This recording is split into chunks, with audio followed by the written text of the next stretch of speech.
Forward day two after the budget, and the market has moved on. I mean, it moved on yesterday, it moved on a bit more today. Nifty was absolutely flat, not very much in terms of what it did, but broader market, make no mistake, absolutely super going. This is the show where we get you everything you need to know as far as key data points and what to watch as we come back tomorrow. I'm Prashant, with me, my colleague Surabhi. Surabhi, hi. Absolutely, Prashant. Well, we've got lots to cover over the next 20 minutes. A lot of the analysis coming in, post-budget analysis, all the key developments, which included a fair amount of earnings today as well. But let's start off with what was a bit of a down day again for the large cap space. But the broader market, I mean, so much green. I think we should start with the broader market because the large caps did nothing. It was a flat kind of a day, right? Absolutely flat. And that is the reality of it. But broader market, and you may think I'm kind of emphasizing the point a bit too much here, but it is to be emphasized because small cap index was up 2, mid cap index was up 1. And, you just sort of look at the number of stocks which went up on humongous volumes, and that tells a story. So there's no dampening of enthusiasm on the back of what happened in the budget one way or the other. That much you can sort of very clearly see in terms of what happened in the broader market. Of course, there is also the fact that broader markets had seen a bit of a cut. I mean, on days, we've had days in the recent past when Nifty sold off, 0.5%, the mid-cap index was down 1.5%, even 2% on days. So there was maybe a little bit more to crawl back up in these areas, and, both the indices did that. Market breadth, of course, naturally was very positive and, very, very strong as well. So, as I said, the budget's behind and the market very much is looking forward. Although, in terms of actual tax implications for you and me, I guess we will do that in the days and months to come. Surabhi. Oh, absolutely. I just want to cite one or two examples if we can get these stocks up. The budget impact was still playing out and favorably on some stocks. For instance, these ship exporters. Look at a stock like Avanti Feeds. We'll of course talk more about them in detail as we go forward, or Apex Frozen Foods. Basically, one area of the market where traders were happy to jump on was wherever there seems to be more favorable news coming in from the budget, and others there were earnings. We'll talk about them again. Just one example: ICICI Lombard. The market loved the numbers. Anyway, insurance was a very positive space today. So individual trends and individual stocks in the broader arena were looking very robust, which is why the advanced decline ratios pull up the crisscross lines now. Almost 1,800 stocks advancing and just about 600 stocks on the declining side. So mid caps and small caps already partying beyond the budget. Let's now tell you what our lineup today is looking like. We'll start off with all the key movers and shakers of the day. Hormaz will bring in the action. Then on our radar today, IDBI Bank, United Spirits, ICICI Prudential. We'll get you more on these stocks as we go forward. And of course, then a lot of the key events to watch out, including some major earnings that are coming in tomorrow. But let's kick it off first with the movers and shakers of the day.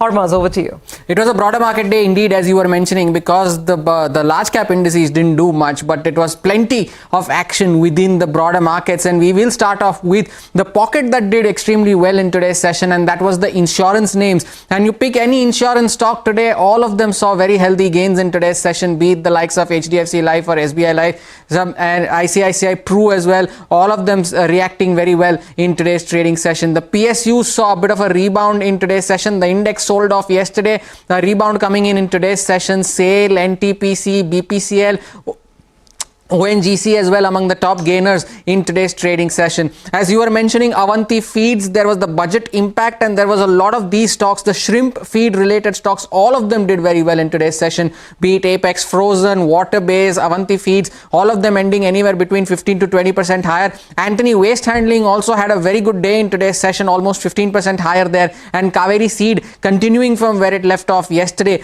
having a very good day in today's trading session. And lastly, some stocks that did very well on the back of volumes, some of them earnings reactions, some of them budget reactions as well. Quest Corp is one of them, 6.5% higher there. Borosil Renewables, IDBI Bank, some news coming in on the disinvestment, will it, won't it, but the stock did well today. MMTC 20% higher on very strong volumes, and Kalyan Jewellers in line with how the jewelry stocks did yesterday, having a bit of a delayed reaction to the budget today, but overall a very healthy day for the broader markets. All right, Hormaz, thanks very much. Very healthy day for the broader markets, absolutely. Mayuresh, Joshi is with us of William O'Neill. Shrikant, Chouhan is with us as well of Kotak Securities. Gentlemen, good to have both of you here. Shrikant, price action first.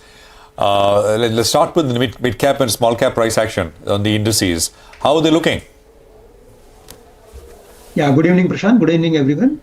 I think, see, like all these mid-cap companies or mid-cap stocks or even mid-cap index, if we see, then there we are going to see some consolidation and stock-specific sort of activity in the near term. But broadly, I am of the view that the way they have like moved to extreme levels and now there is a correction, I don't think that it is going to last for a longer time. Again, it is like going to take some support and it is going to rebound. So I think from here onward, we are going to see more and more stock-specific sort of activity. But broadly, I am of the view that we are going to we are going to continue to see this particular activity in the near future. The Nifty as well, Shrikant, Bank Nifty was a bit more under pressure. Yeah, Bank Nifty was underperforming, and yesterday also when the Nifty recovered, Bank Nifty failed to recover from important levels like 52,000 or 51,800.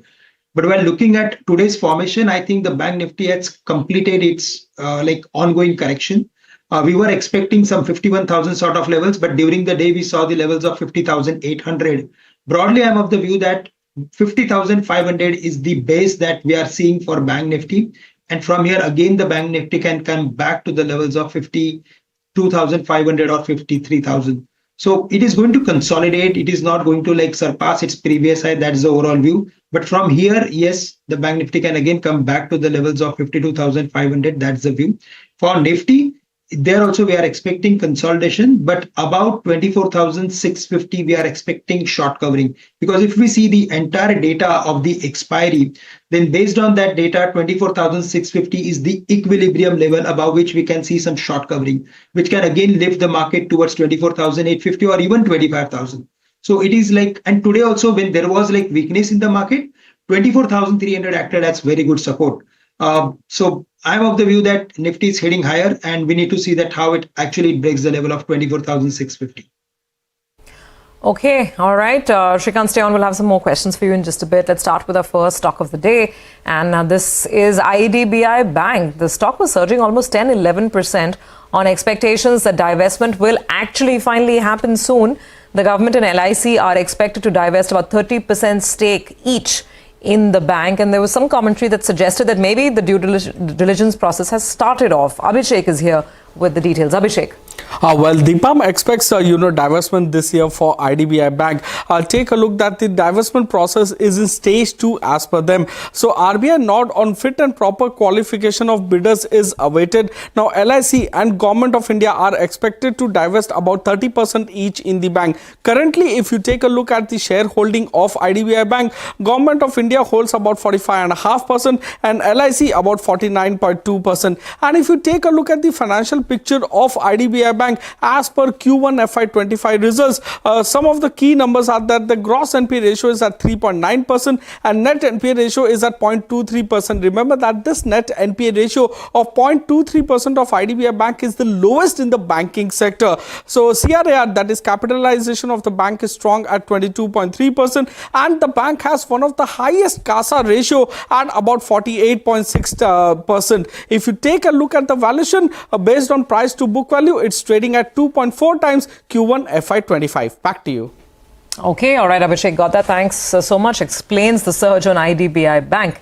Well, let's just go back for a quick word. Mayuresh, you heard Abhishek there. I mean, the street's been excited about this forever, right? But maybe it's finally looking like it's happening. Would you look at a play here at all, looking at divestment? Afternoon, Surya. Let it happen. So I think we've heard that ad nausea so many times before. So unless it happens, I think taking a call is going to be very, very difficult. But yes, I think the numbers have shown significant improvement for the bank as a whole.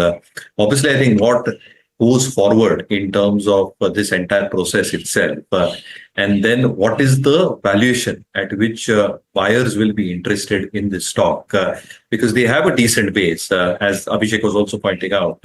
Their CASA ratios are one of the best in the industry.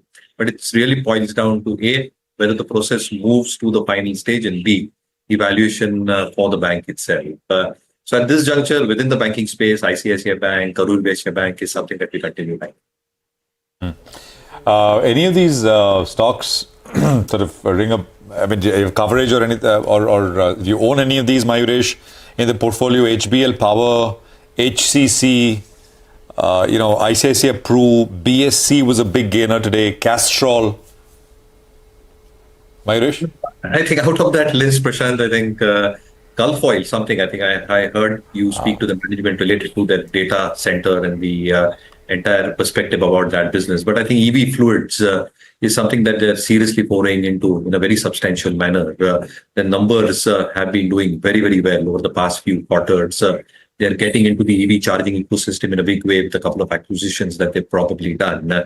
So they are making the right moves. Numbers are doing the talking. And again, in terms of the entire transformation, in terms of new businesses, might actually work out for them in their favor. Within the other names that you probably mentioned, SBI Life is something that we continue liking in our global portfolios as far as life insurance is concerned.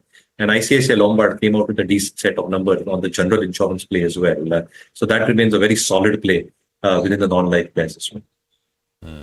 Okay, all right. Thanks for that. Coming back to you for more, but we're going to talk about the next stock, United Spirits. Stock was up about 4%, came off a little bit from the day's high, delivered a strong set of numbers in the first quarter. Margins have come in at 19.5% as compared to an expectation of 17%. Mangalam is here with details. Mangalam. Well, good numbers coming in from United Spirits, and as a result of which the stock opened at a record high, did well, went all the way up to 1400 plus, and thereafter saw a bit of profit taking ahead of the conference call which is slated post markets. But from the results that came by, it told you that there was a strong underlying premiumization trend. The company's old cost control policies led to strong operational beat as well. So even as the revenues, which came in at around 2350 crores, largely in line with expectations, the margins were a big beat, close to 19.5%. Adjusted for the IPL business, the core business margins were the highest that we've seen in at least the last 12 or 13 quarters. So that was a big positive, and as a result of which the net profit too at around 300 crores, much above street expectations of 238 crores as well.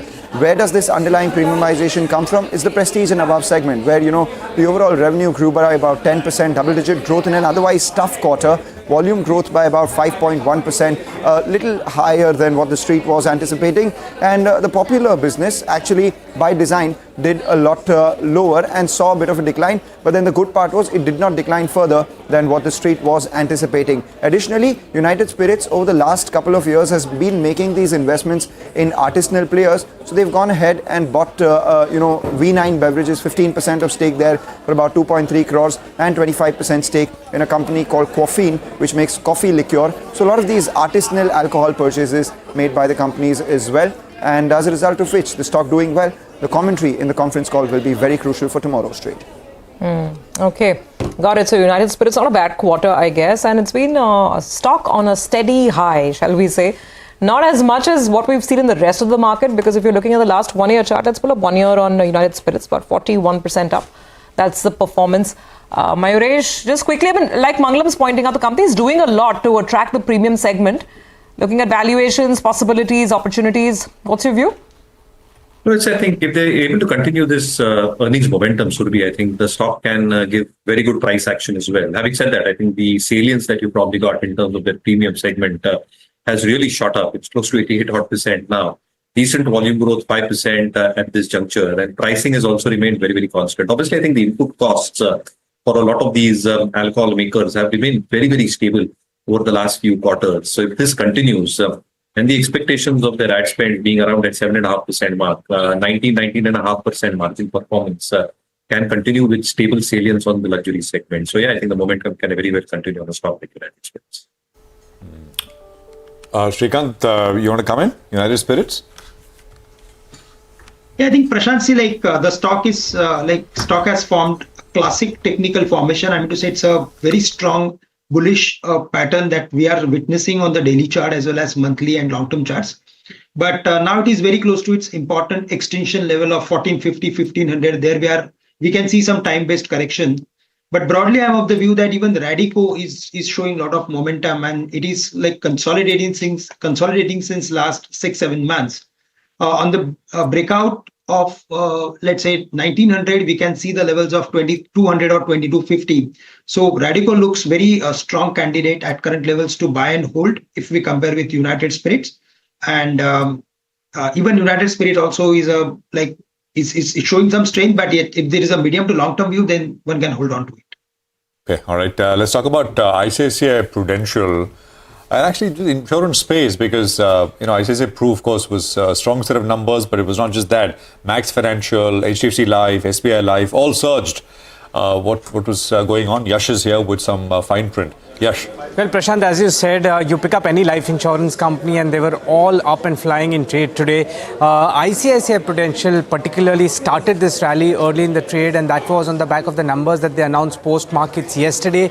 As far as numbers, when they're seen as against what CNBC TV18 poll estimated, the total APE, which is the total annualized premium equivalent, and the value of new business missed estimates. But on the positive side, the new business premium was in line with what we had been estimating. The retail APE came with a strong beat to CNBC TV18 poll, and the margins also importantly came in line. The market clearly looked at the hits, which were much more stronger to the market as compared to the misses. If one has to see the numbers on a year-on-year comparison, they were very strong. If the poll is to be kept aside, the new business premium grew at a healthy pace of 24% on a year-on-year basis. Total annualized premium growing at 34%. Retail AP growing at a strong pace, where the beat came at about 57% growth on a year-on-year basis. Value of new business also grew at 8%. VNB margin, they came in at about 24.04%. The estimation was about 24.4%. So just there when it comes to margins. But importantly, margins improved sequentially about 100 basis points, and the street was happy to see that, because it means that the company is tackling the growth in ULIP sales and mitigating the impact on the margins coming from there. The stock hadn't done much as compared to its peers, just moving about 13% in the last 1 year, 12% in the last 3 months, and the valuation comfort also drove the stock in today's trading session. Okay, all right. Yash, thank you very much for that. What we'll do is we'll take a quick commercial break. We'll get you more stock-specific action, but also some of the important takeaways from corporates that we spoke with through the course of the day coming up.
Welcome back. You're with us on Markets Forward. Let's take a look at the update that we got from S. Narain.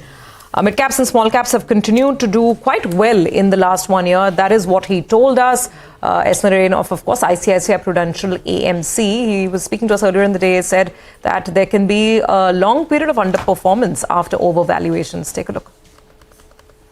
Last 1 year, we've been cautious on small and mid caps, but small and mid caps have kept going up. And it reminds me of the period, we used to always come on TV and say FMCG, we are cautious. And FMCG used to continue to outperform. Then we have had a 3-year run between 2020 and 23 where FMCG underperformed the market 100%. So we seem to be into one of those phases where we continue to be cautious on small and mid caps, but small and mid caps keep going up. But what happens is, what we've seen is when you have these accumulated underperformance of overvaluation, it shows up later. And when it shows up, you don't know.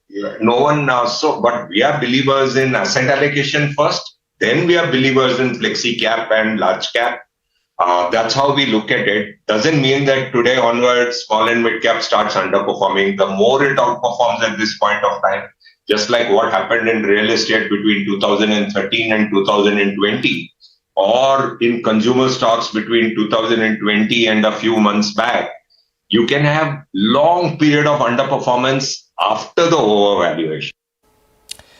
Well, that is something which Naren believes that one has to be cognizant of. Long periods of accumulated underperformance, which we don't know when it will come, how long it will last. So that's the word coming in from one of the top money managers in the country. Let's move on to some top corporate opinion that we got through the course of the day. And let's start with Suzlon. We spoke with them in the morning. The company reported a strong sell in the first quarter. Management is confident of holding on to the 17 to 18% margin band. It's added that order book of the wind turbine generator segment is expanding and order mix changes may lead to a slight decline in blended margins. But it remains optimistic about sustaining strong O&M margins around between 42 and 43%. Indian Overseas Bank's MD and CEO Ajay Kumar has guided for 10 to 11% deposit growth for FY25 and will maintain net interest margin at 3.1%. He adds that the company is trying to achieve a higher deposit growth than loan growth. Last but not the least, Finance Minister yesterday announced that basic customs duty on mobile phones and chargers will be slashed to 15% from 20%. Earlier this morning, Dixon Technologies management told us that mobile manufacturing won't be impacted by the reduction of basic customs duty. He is also expecting the government to roll out a package for semiconductor manufacturing soon.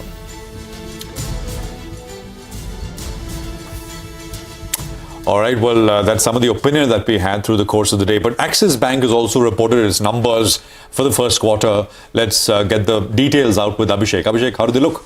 Well, the numbers look like a mixed bag, Prashant, to begin with. Deposit growth this week. Sequentially, the deposits have declined for the first time in last 4 quarters. And overall, the deposit growth is about 12.8% YOY, which is the weakest that you are seeing in last 6 quarters. On the good side, weak deposit growth has helped them in interest expenses. That's been controlled. And you are seeing NI beat our poll. So 13,353 crore was the poll that we were working with. It has come in at 13,448 crores. So the weak deposit growth has actually helped in NI growth, and OPEX has also declined by 2% on a sequential basis. That's also helped. However, operationally, it's a weak quarter. Operating profits have declined by 4% quarter on quarter, and look at the provisions. Provisions are up 97% YOY and about 72% sequentially. So it looks like credit cost might have been elevated over there. And take a look at the gross NPA and net NPA. Gross NPA in absolute value increased by 7.2% sequentially. Net NPA has increased by 9.4%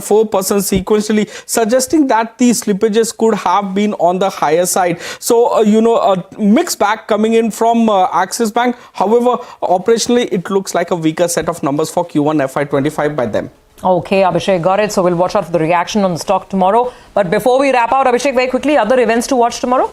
To begin with, events to watch out for tomorrow, we have some of the board meeting that will have tomorrow. So SAIL is expected to, have NCD or debentures through private placement over there. The board approval is there. Dividends that will be coming out is Bansali Engineering, MRF, as well as United Breweries.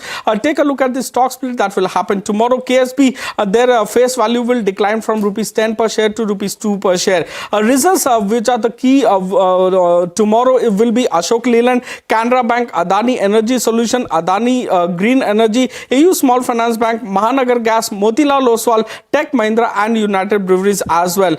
US market, there will be some numbers that will be coming out. So Q2 GDP data will come out, Q2 core PCE data will come out, and initial jobless claim for the month of June that will come out. With respect to continuity of US markets, President Biden to address the nation from White House, and Israeli PM will address the joint meeting of the US Congress as well. Back to you.